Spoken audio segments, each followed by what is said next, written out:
Отсутствие на вчерашних торгах публикаций данных по состоянию американской экономики по-прежнему заставляет трейдеров работать в условиях неопределенности по отношению к доллару.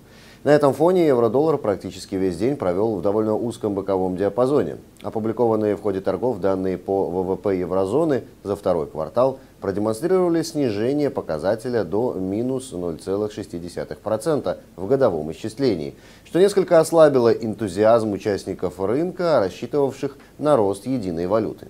Однако евро на утреннем подъеме так и не сумел закрепиться выше уровня ключевого сопротивления 1.36 и продолжил боковую коррекцию от своего предыдущего снижения, протестировав предварительно в коррекционном диапазоне минимальный дневной уровень 1.3543.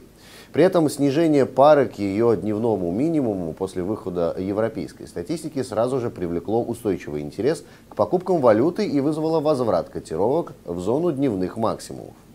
В нашем прогнозе на вторник предполагаем разворот и возобновление снижения пары к целевым уровням 1.3540, 1.35, 1.3486 и, возможно, 1.3450.